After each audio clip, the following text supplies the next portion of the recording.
Oh, Jorge, está igual, não está igual? Não, está parecido. Onde é que sentavas? Eu estava no lugar da estrela. Não é? Já viste? É o lugar dos campeões, não é? Dos campeões.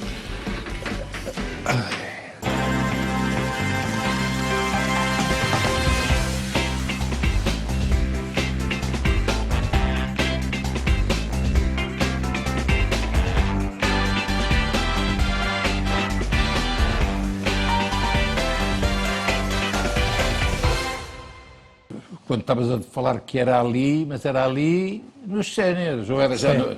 Isto foi Não, nos séniores era ali. Quando era juvenis e júniores, nem tínhamos direito... nos júniores já treinava com os séniores e não tinha direito a sentar ali.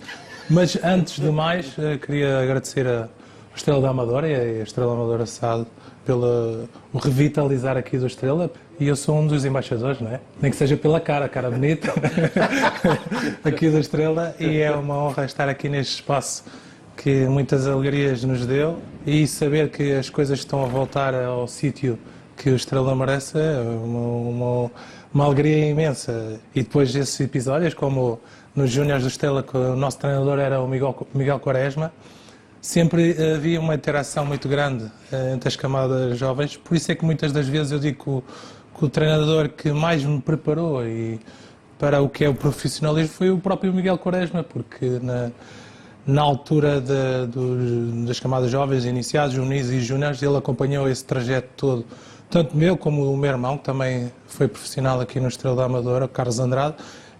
A ideia era ele fazer já o rastreio do talento para os séniores. Havia muito talento aqui na zona da Amadora, no campo que está aqui ao lado da linha de comboio, era um campo pelado, e vinham tipo 100 miúdos para fazer pré-época.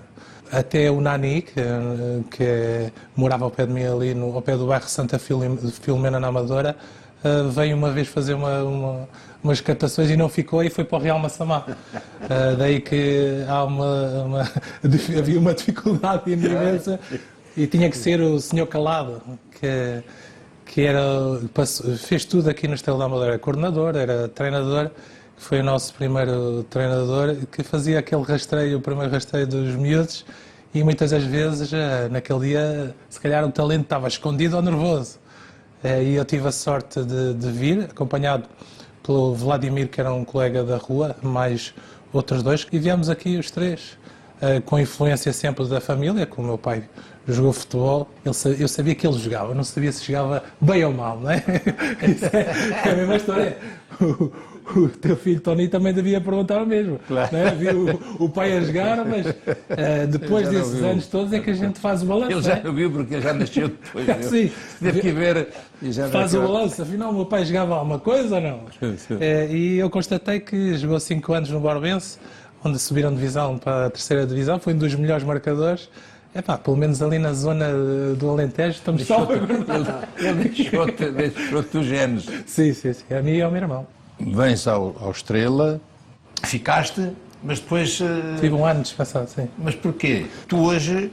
Sou matelão. Tu espiraste. Sim.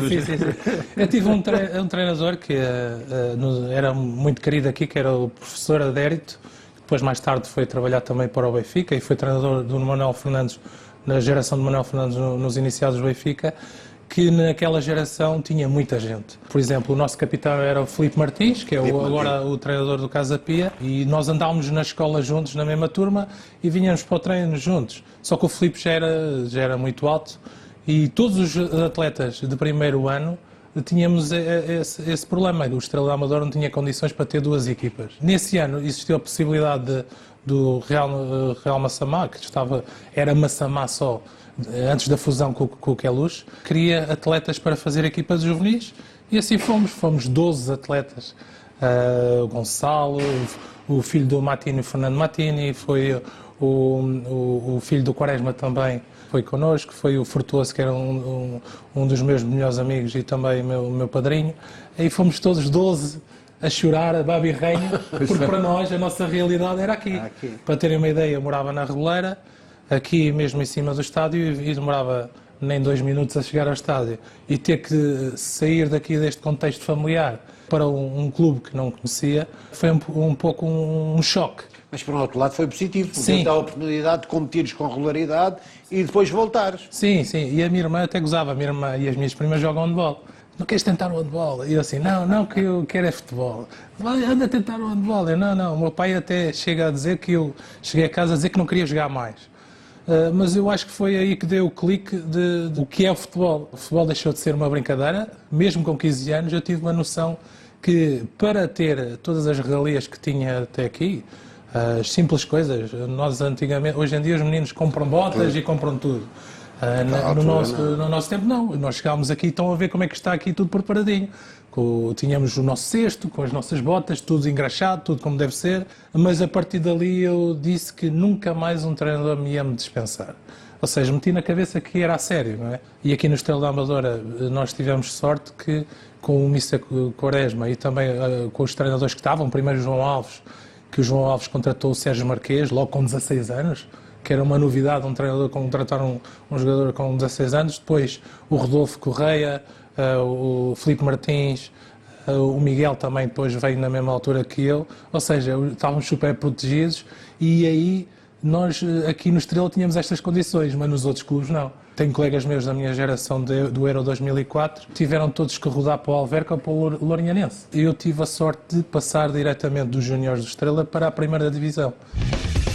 Falaste aí de uma série de gente que te acompanhou nesse percurso inicial. Depois há um caminhar diferente para muitos de vós. O teu, depois do Estrela... Sim, tive a sorte de estrear a seleção aqui sub-20 com o Josualdo Ferreira e tenho um episódio curioso com o Josualdo Ferreira.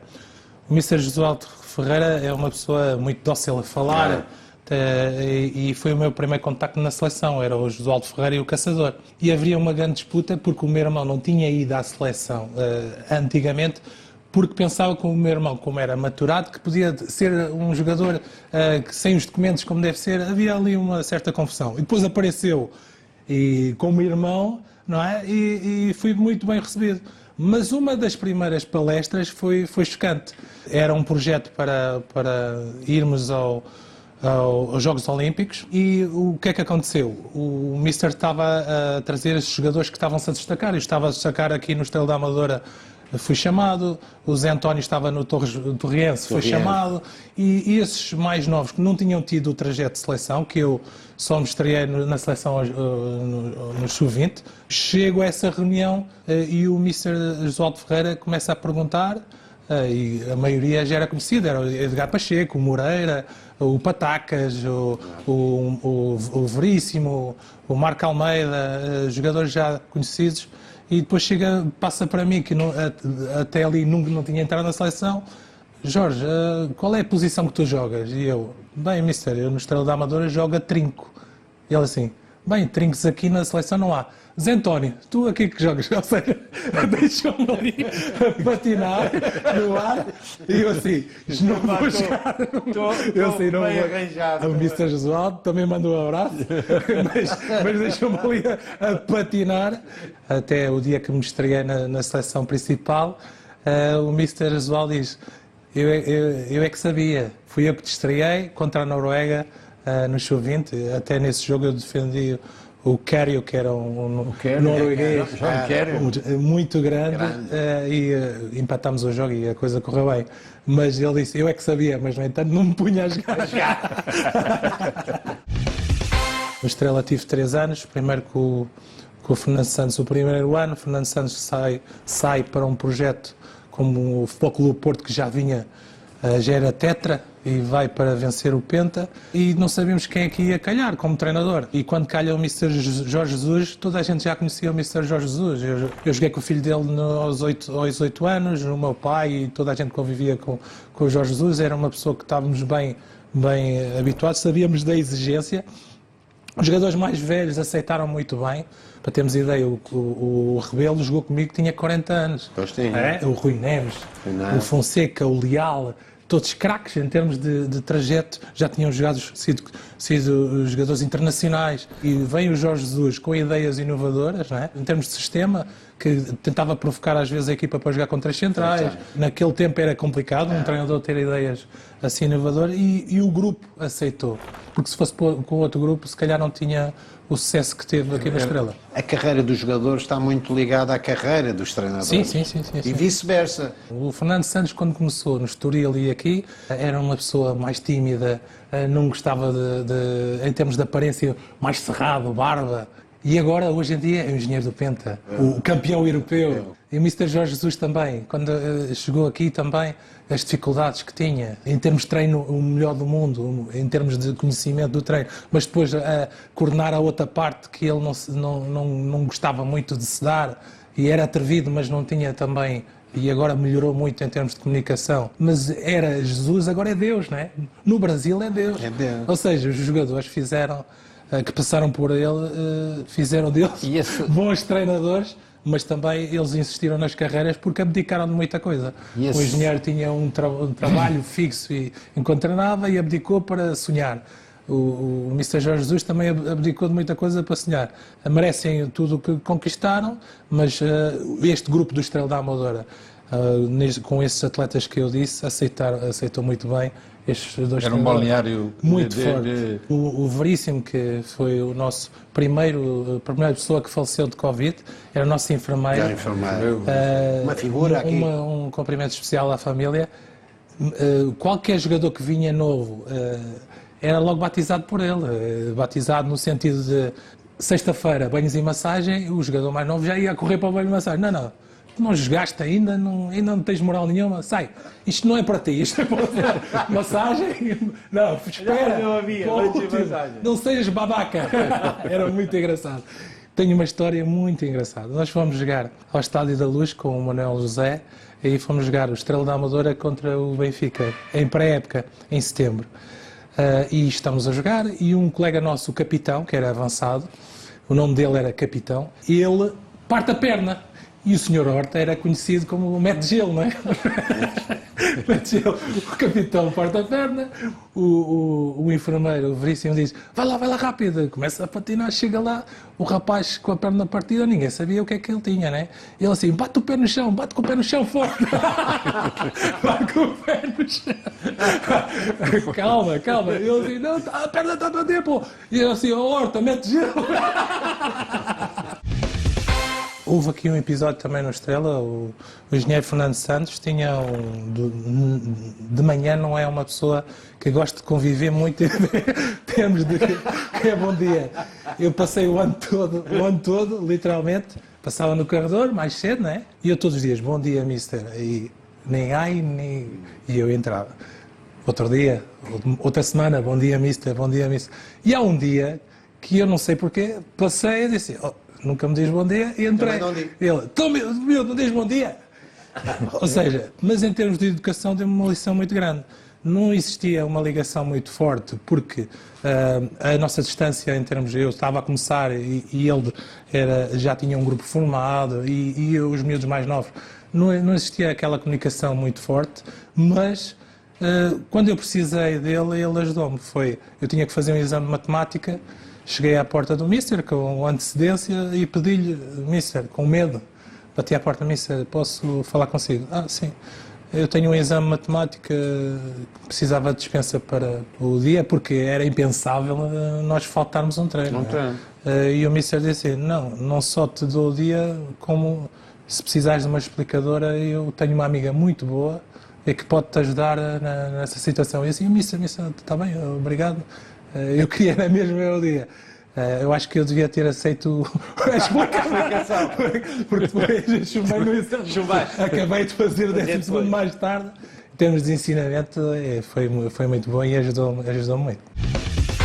Esse tempo é um tempo em que tu foste de 1,70 m talvez, começaste a esticar, começaste a ganhar o teu estatuto dentro da tua própria equipa, para depois chamares a atenção e aparecer aqui um outro desafio. Foi através de duas pessoas que contribuíram muito em termos de colegas. O primeiro foi o Hilário, foi no meu segundo ano de sénior, que estava sempre a dar feedback e dizia assim: miúdo, a forma como tu estás a jogar, há ali malta do Norte que vai gostar de ti. A malta estava sempre a picar, porque no segundo ano nós jogámos a Intertoto.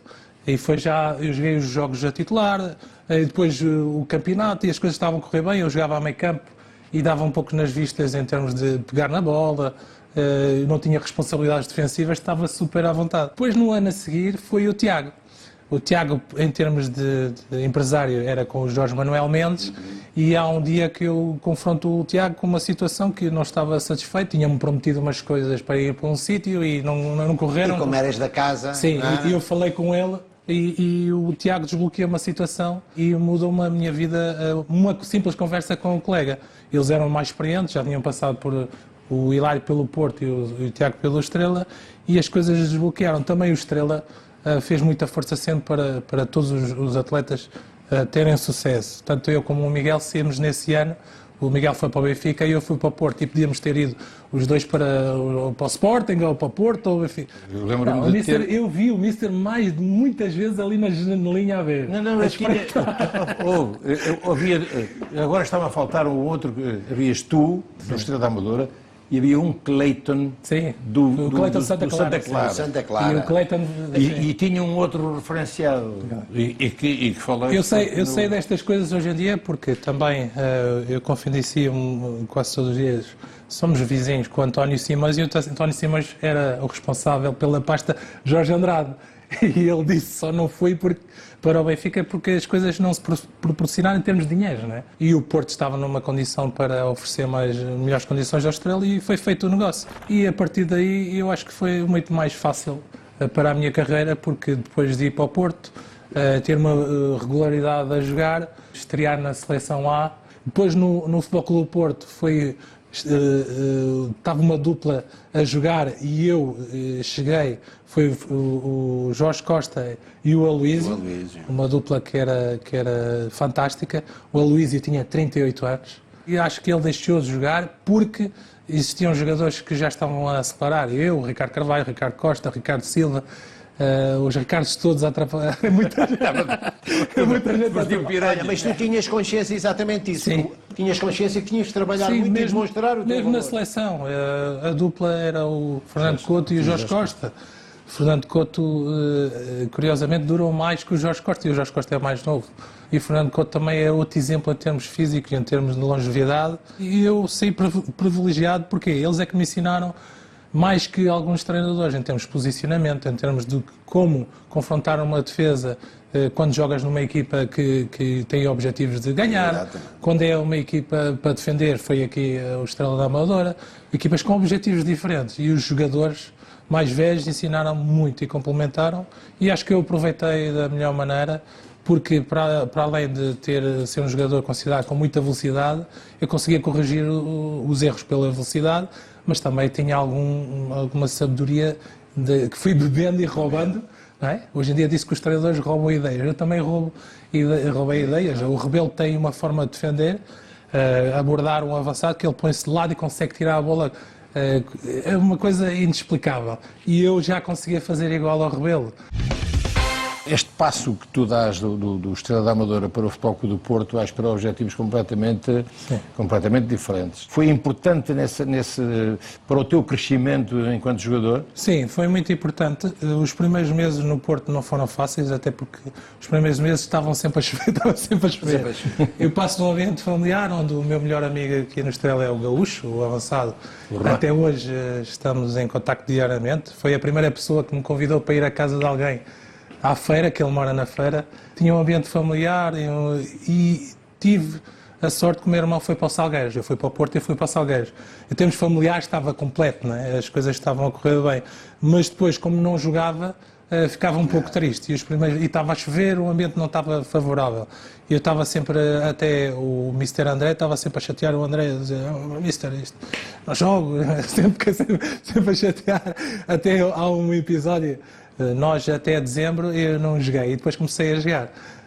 Há um episódio em que, com o Capucho, com o Vitor Bahia e outra malta, nós estamos juntos a conviver, e eu, em vez de estar a conviver com os outros e estar despreocupado, estava só a chorar: o Mister não pode jogar, nunca mais joga. E mal sabia que a partir daquele momento ia jogar sempre, e também não era fácil, não é? Com o Luís e o Jorge Costa, o que é que ele estava a reclamar, né? Tinha que trabalhar. E o Mr. André estava sempre a levar comigo todos os dias. E ele: corre, meu Deus, e eu: não jogo, pá. Eu não jogo, vim para aqui, não jogo.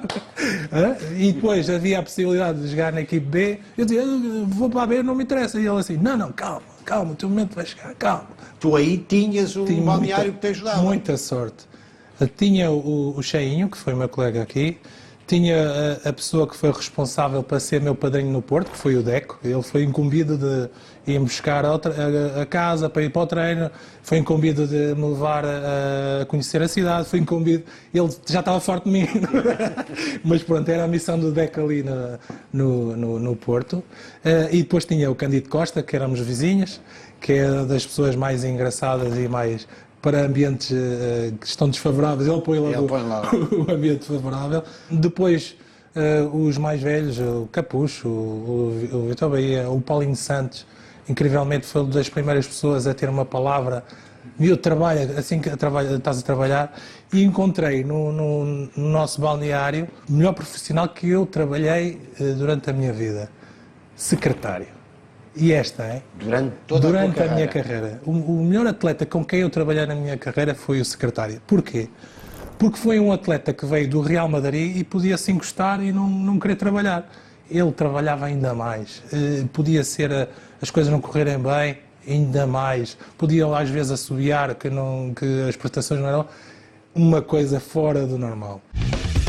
Estávamos no Porto, eu jogava no Porto, e a meio da semana o Mário Monteiro lembra-se: Jorge, tens que vir aqui a jantar a um restaurante de um amigo meu, é 1 hora daí, mas olha, vens cedo e sais cedo. E eu assim, Mário, não me metas em trabalhos. Ele assim, estou a falar sério, vamos, não sei o quê.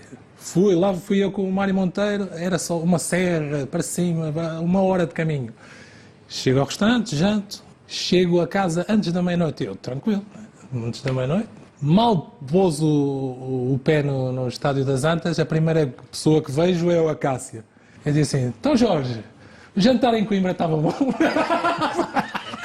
O restaurante tal era bom. Ele, ao Mário, vai mais é para casa. Era sigilo, era um restaurante que ninguém ia.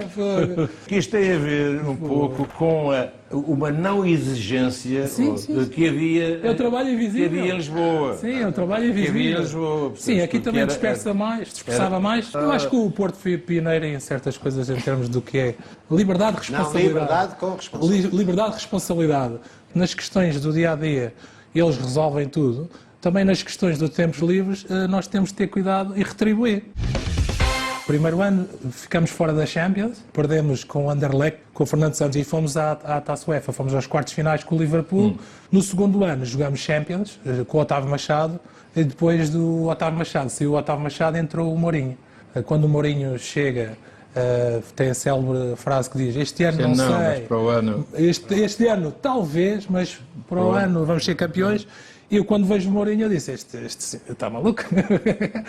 Vem aqui, já é tudo dele. E não é que o rapaz tinha razão. E foi com a ambição de mudar. Eu saio no segundo ano. É isso. O Mourinho vende. Esse palco.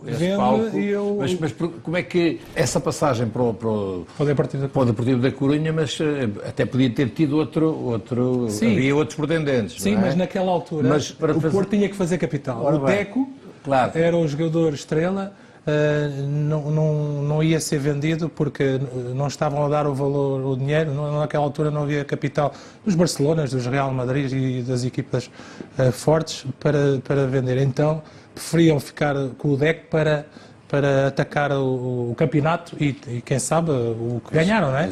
A Taça UEFA e a Liga dos Campeões. E tinha que alguém ser sacrificado.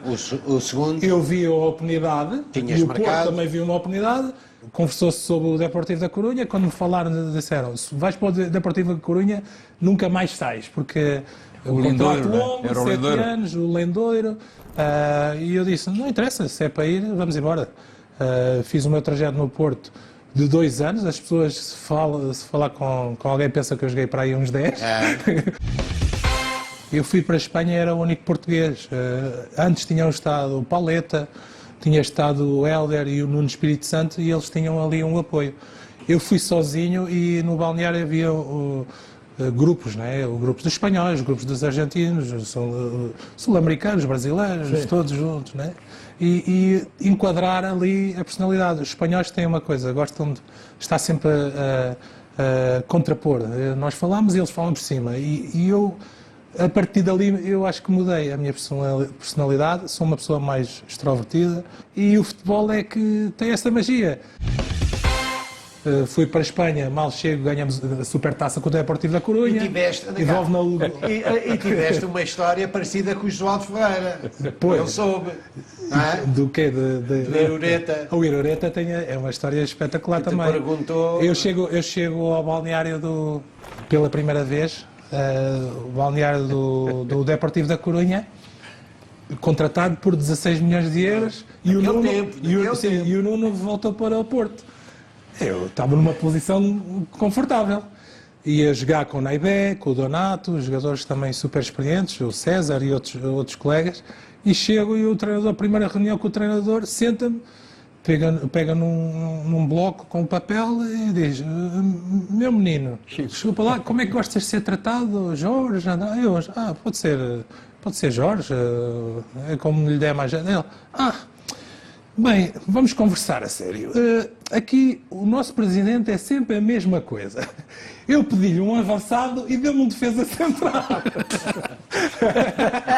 Bem, tu gostas de jogar de que lado? A esquerda ou a direita? Eu no Porto jogo o central pela esquerda.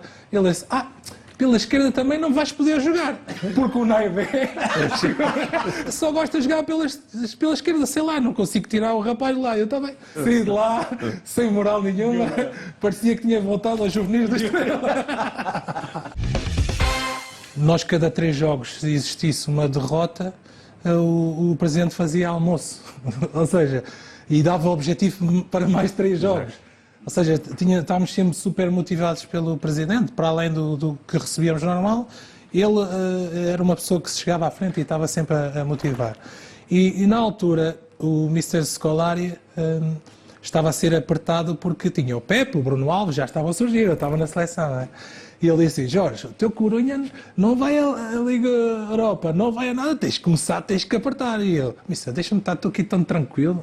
Corunha, estou estabelecido, os meus filhos nasceram. Não, Jorge, esse clube já deu. Eu, meu Deus, estava-me a chatear. E há um dia que estamos nas férias, eu estou a fazer,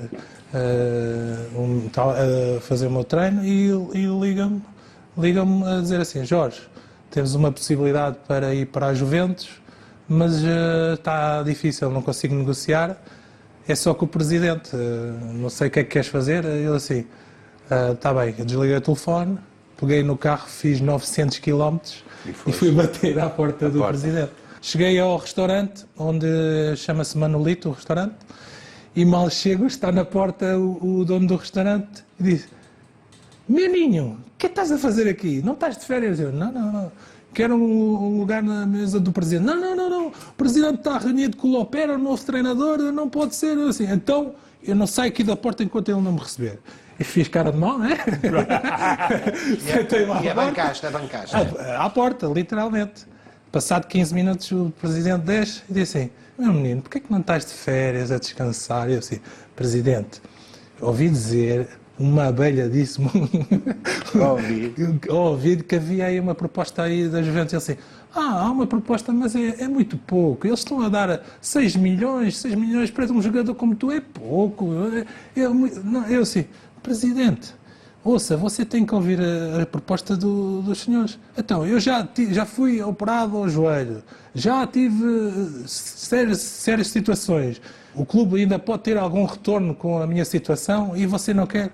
Vamos ver. E nesse dia ele prometeu-me que ia negociar com eles e fiquei uma semana a desbloquear a situação. O que é certo é que eu fui para a Juventus. A Juventus pagou 10 milhões de euros à Juventus e o prometido, o que eu falei, conversei a ele, a minha condição não era a melhor, veio-se a confirmar, porque eu, quando cheguei à Juventus, joguei alguns jogos, mas em termos de carreira, a minha carreira não ia ter muita longevidade. Ou seja, ele ainda o ajudei um pouco, né? E daí a nossa relação de amizade, e até hoje ele diz que foi o único jogador que não lhe enganou. Mas a Juventus foi também um tempo onde a solidariedade que encontraste dentro do balneário, em que os Del Pieros e os Buffons, Os beijinhos, davam-te muitos beijinhos. Trabalhares na piscina, porque ias sempre muito mais cedo, não é? Sim, eu ia para terem, eu ia às 7 da manhã, já estava no clube e chegava, e há um dia que acontece um episódio espetacular. Não foi espetacular para o clube, porque íamos morrendo todos, mas foi espetacular em termos do que aconteceu, em termos de rir. Eu estava na banheira e chega o técnico de equipamentos e diz: Jorge, tens de sair rápido, a sauna está a pegar fogo. O clube estava a pegar fogo, ali a sauna ardeu, e a senhora que ajudava esse senhor começa a gritar fogo. Ela assim: fogo! Baixinho, é fogo! Eu assim: o quê? Fogo!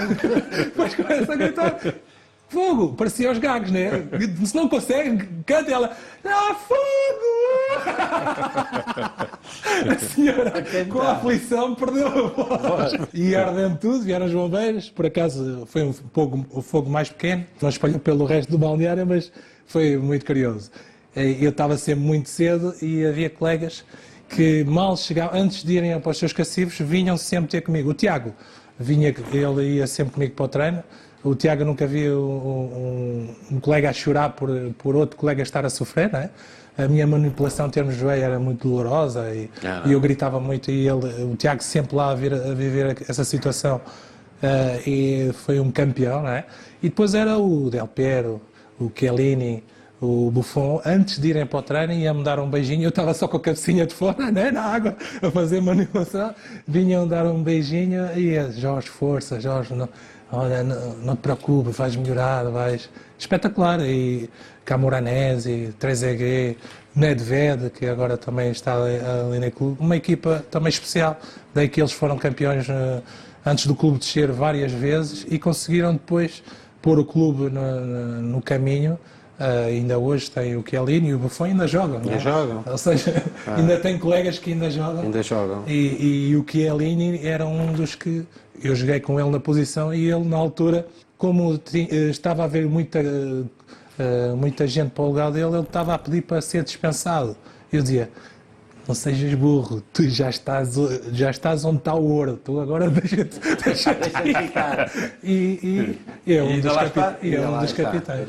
Olha, Jorge, de todos os balneários que tiveste, e tiveste alguns, qual foi aquele que te marcou mais, que te transmitiu mais do ponto de vista humano, da solidariedade? Eu gostei muito de balneários de clubes, porque cada um vem do lado e do outro. Mas já sei o que é que vais dizer. Onde eu me identifiquei mais foi o balneário da seleção. Em termos de competências e tudo, estava no auge da minha carreira. E entrar numa seleção, num balneário com toda aquela qualidade e poder ser uma pessoa importante para ajudar, já não estava a jogar só para o treinador ou para o clube. Estava a jogar para o meu pai, para a minha mãe, para o senhor do talho, que me ajudou uma vez de não levar porrada porque andava a jogar à bola. Estava a jogar também pelo senhor da mercearia. Estava a jogar por toda essa gente da Amadora, não é? As pessoas que eu vinha a pé do centro da Amadora para aqui, depois de mudar da Roleira para o centro da Amadora. Eu cumprimentava muita gente. E o orgulho daquelas pessoas, que muitas nem gostavam de futebol, a ver um filho da terra a estar a jogar pela seleção. Daí que o balneário da seleção e o espírito de família, transmitido também por um dos treinadores que, em termos de grupo, gosta de fazer família, que é o Scolari, fez com que eu tivesse ainda hoje uma amizade especial por todos eles, todos os colegas que jogaram comigo. Temos o Nuno Gomes, que para mim é o atleta mais exemplar, tanto dentro e fora de campo. É aquele atleta que ligas num segundo, o segundo a seguir já está a atender. Quando tinha fama e quando agora está mais retirado. Exatamente. Ou seja, é uma pessoa diferente das outras, uma pessoa especial, uma pessoa... Isso são bons exemplos, não é? Eu tive a sorte de apanhar uma geração de ouro, com Rui Costa, João Pintos, Figos, Sapintos. Eu apanhei toda a gente, Paulo Bentes, os jogadores, quando comecei na seleção, para depois aqueles que ainda estão a jogar, ainda há o Cristiano Ronaldo, o Antunes ainda joga no Sporting, há atletas que ainda jogam e eu fico, ainda tenho, enquanto eles estão a jogar, eu também estou a jogar. Não é? Acho que o Europeu 2004 é um marco muito importante nesse trajeto até se chegar à final. Penso que há essa capacidade de mobilização que houve, tu falas, portanto, de Scolari, mas depois eu penso que, de certeza que nesses dias há coisas, quer dizer, que tu recordarás desse período que foi o estágio até ao dia da final. Sim, foram dias muito especiais. Ao princípio, no primeiro jogo que foi no Porto, não é? Saímos daqui e nós, em todos os estágios, tínhamos sempre alguém que nos ia complementar o estágio e fazer dos tempos mortos. Tivemos o Kim Barreiros lá no nosso estágio, foi espetacular, e o jogo não correu bem, não é? Não correu bem e perguntámos se teríamos que alterar alguma coisa porque aquele jogo não correu bem. O Mister alterou em termos do que era o jogo, mudou alguns jogadores, mas depois, surpreendentemente, não alterou nada. Em termos do que era a dinâmica do estágio, nós tivemos o Carlos do Carmo, tivemos o Rui Veloso, tivemos muita gente sempre a participar nos tempos mortos do estágio, porque um mês e tal fechado com as mesmas caras, mesmo sendo nossos amigos, as coisas custam, porque nós também gostávamos de estar com as nossas famílias, e ali o Scolari teve a inteligência de fazer esse mês e pouco ser muito leve, não é? E daí que ele não ter alterado demonstrou a personalidade. Por exemplo, ele foi a primeira pessoa aqui na seleção que pôs a folga. Meteu a folga no estágio, né? Então, folga, mas folga mesmo real. Cada um ia para a sua casa. Nós, quando a primeira vez o Scolari disse que ia dar folga, nós assim, não, missa, nós não queremos, senão vai dar confusão. Não é? Então, temos que ir buscar as mulheres, ou ir buscar aqui, é mais confusão, é agitação. Ele, não, proibido ficar no hotel. Ou seja, a nossa mentalidade não estava preparada para aquele momento. Ele conquistou os jogadores com isso, não é? Com pequenos detalhes. Depois também a relação que ele tinha com o Mortosa, que é um segundo treinador que faz um papel espetacular, que vai dar uma palavra àquele que não joga, vai saber se o ambiente está favorável, entra nas brincadeiras, aí sim, o treinador pode descansar porque tem uma estrutura a funcionar bem. Foram dias espetaculares, os primeiros dias. Eram só os amigos do Ricardo que estavam fora do centro de estágio. Primeira milha para os pardais, não é? Foi a mensagem que eles deram, porque perdemos com a Grécia. E todos os jogos os amigos iam pondo sempre mensagens motivadoras. Eram 2, 3 amigos e quando fomos a ver, já viram quantos amigos o Ricardo tinha que carregaram a seleção para a final do Europeu. Foi uma caminhada espetacular, foi uma caminhada muito bonita. Para mim foram um dos melhores dias da minha vida. Houve de certeza absoluta momentos caricatos, divertidos. Tínhamos uma piscina, alguns caíram na piscina. Mas assim, caricatos era jogar ao bingo, era jogar ping-pong. E depois tem as personalidades. Há duas pessoas que ninguém pode jogar com eles em termos de esses jogos tradicionais, ping-pong. Não gostam de perder. Não, impressionante. Não é, para além que não gostam... que era o Maniche, não? Não, o Maniche não participava muitas vezes, mas também não gosta de perder. Mas há o Ricardo e o Cristiano Ronaldo, são duas pessoas que não gostam de perder nem a feijões, não é? Estão a jogar, mas o que irrita é que eles jogam mesmo bem. O Ricardo é impressionante, dá-se uma PlayStation portátil, ele diz, nunca joguei isto, ele pega e ganha. Snooker ganha. Matraquês ganha, irrita é uma pessoa que irrita pelo lado positivo. E depois tem uma personalidade especial, porque para além da função que ele faz guarda-redes, que é a função mais difícil do mundo do futebol, ele parece que tem 2 metros quando joga. É uma pessoa que ocupa a baliza toda, sente o que é que o adversário vai fazer. Nas situações específicas, no penalti, foi muito importante, não é? Aquilo foi uma dádiva. O que o Ricardo fez foi uma coisa do outro mundo, não é? Ele repetiu também depois no Mundial 2006 e ter jogadores assim abençoados, não é só ter o talento, tem que ter jogadores abençoados, não é? São pessoas especiais. Naturalmente esse calvário que viveste com porque tu não desististe da Juventus, quer dizer, portanto tu Sim. depois ainda tentaste, Foi essa resiliência que é no futebol que tu vais buscar esse exemplo para a vida. É o futebol, eu acho que é a base. O futebol é que fez com que a minha vida e a vida do meu pai mudasse. O meu pai veio para Portugal para jogar futebol, com uma carta do Belenenses e do Atlético. E se essas pessoas não aparecessem, como é que era? E deu-se seguimento a todo o trajeto. Para mim foi fácil, para o meu irmão foi fácil, para o meu pai é que não foi fácil. Vir de Santo Tomé para aqui, era metrópole, era tudo igual, mas o meu pai é que foi um herói, não é? Valeu a pena, porque jogar a bola é o melhor desporto do mundo. Estar com pessoas como vocês também é muito mais fácil falar de futebol, não é? Eu tive o privilégio da seleção de conviver com o grande Eusébio e eu perdia horas só a ouvir falar das coisas, assim de conversa, a perguntar, afinal, o Tony jogava alguma coisa? Tu terminas depois enquanto jogador, fruto das experiências ainda que tentaste.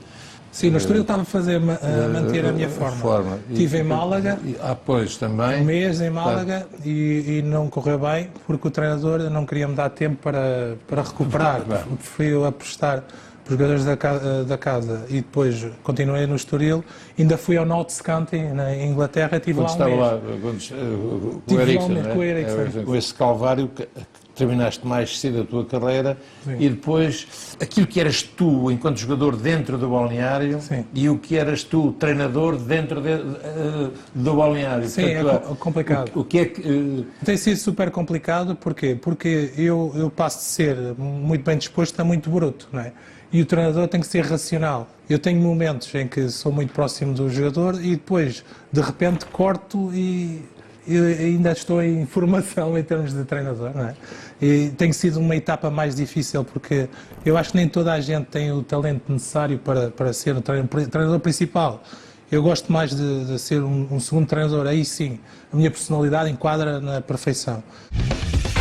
Por acaso eu não trouxe, mas por acaso eu te trouxesse assim um DVD dos Bee Gees, eras capaz de... Karaoke foi inventado para mim. Sou melhor. És o melhor cantor de karaoke do mundo. Sim, pá, mas é aquilo que se diz. Mas para isso pá. tem que ter a letra, não é? Há uma música que é How Deep Is Your Love. É a música que eu mais gosto. Quem me meteu o vício do karaoke foi o Carlos Cheinha, porque nós no Futebol Clube do Porto, nos tempos mortos, e nós usávamos, as nossas famílias, reuníamos e fazíamos karaoke. E ganhei o gosto e naquela música ninguém me bate. Não. Mas pode ser um sol. Não. Tem que ter a letra. Eu li umas coisas acerca de ti, sobre superstições. Sim, eu tenho uma muito boa. A minha mãe deu-me este colar aqui. Demos ido, jogava com ele quando era permitido e quando não era permitido metia antes do jogo, guardava e mal acabasse o jogo ia logo pôr o colar. E depois eu deixei de jogar e há um dia que o meu pai tem um amigo portista que pede uma recordação e eu fui ver o fato de treino do Futebol Clube do Porto, todo bonitinho, estava todo dobrado e fui ver, deixa ver se tem alguma coisa nos bolsos. E eu realmente meti a mão no bolso e estava o colar. E eu assim, tive 10 anos sem o colar. Eu tive esse tempo todo com o colar perdido. Ou seja, eu saí do Porto, fui para a Corunha e para a Juventus e sempre que eu tive o colar nunca me aconteceu nada grave. Não é? E naqueles anos que não tive o colar, tive as lesões em 2006 e depois em 2007, 2008, não é? E aí não tinha proteção. É a minha proteção, são superstições. Há um sonho teu, enquanto treinador? Sim, eu tenho um sonho e desde que deixei de jogar futebol, pergunta-me, o sonho é levar Cabo Verde a um Mundial. Cabo Verde nunca foi a um Mundial. E agora há muito mais vagas não é? Para as equipas africanas, não é? E um dia eu vou levar Cabo Verde a um Mundial. Quem tem estrela, não é? Jorge, olha, nós costumamos terminar, portanto, o nosso sagrado balneário com uma história daquelas que arrebatadora. Eu ia buscar uma história do Mr. Jesus, mas acho que ainda tenho uma melhor. Por exemplo, Conta as duas. tenho uma que é arrebatadora, que é plantel do Deportivo da Corunha, o treinador é o Irureta.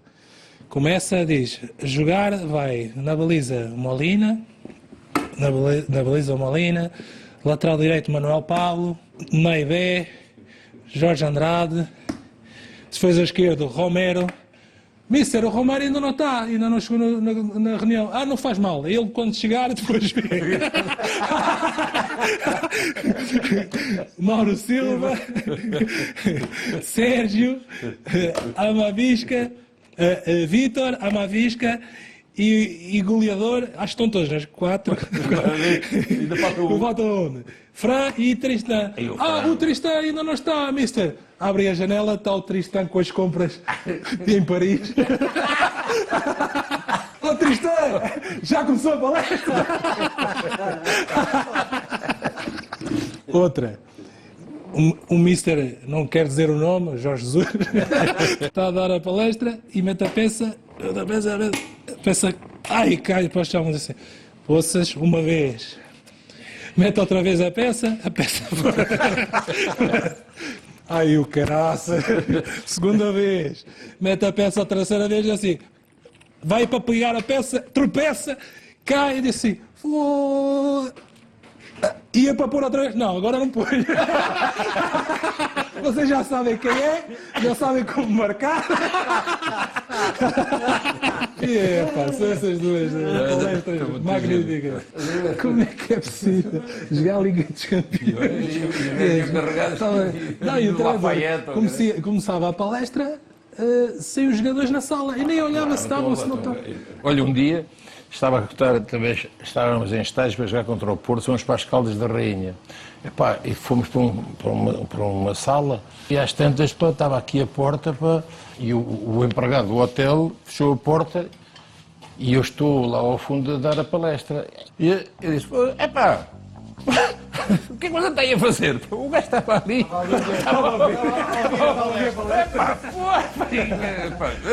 Estava-me o gajo a ouvir a palestra. Estás a ver? É uma para o sagrado balneário.